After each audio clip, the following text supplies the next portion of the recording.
ভালো আছো? ভালো আছি, মন্দ আছি, খেয়েছি কি খাইনি, এসব আলাপচারিতা করার সময় নেই। আমার কাছে time is money and money is time. যে কাজের জন্য আমরা এসেছি সেটা নিয়ে কথা বলি। আপনার মেয়ে অথচ আমাকে ভালোবাসে, আমাকে বিয়েও করতে চায়। সোনার উপর আন্টি দিয়ে এঙ্গেজমেন্ট করবো আমি?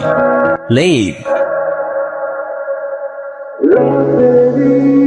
পায়ে 2 টাকার স্যান্ডেল, গায়ে কুচকানো শার্ট, তোর ইউনিভার্সিটিতে ঢুকার ভিসা কে দিল রে? তোরা এভাবে কেন বলতেছিস? আরে শুনি না, তুই থাকস কই? আমার বাসা ভাই পাশের বস্তিতে। তুই শালা এমন একটা চিজ যে কিনা আমাদের ভার্সিটির পরিবেশটাই নষ্ট করে ফেলতেছিস।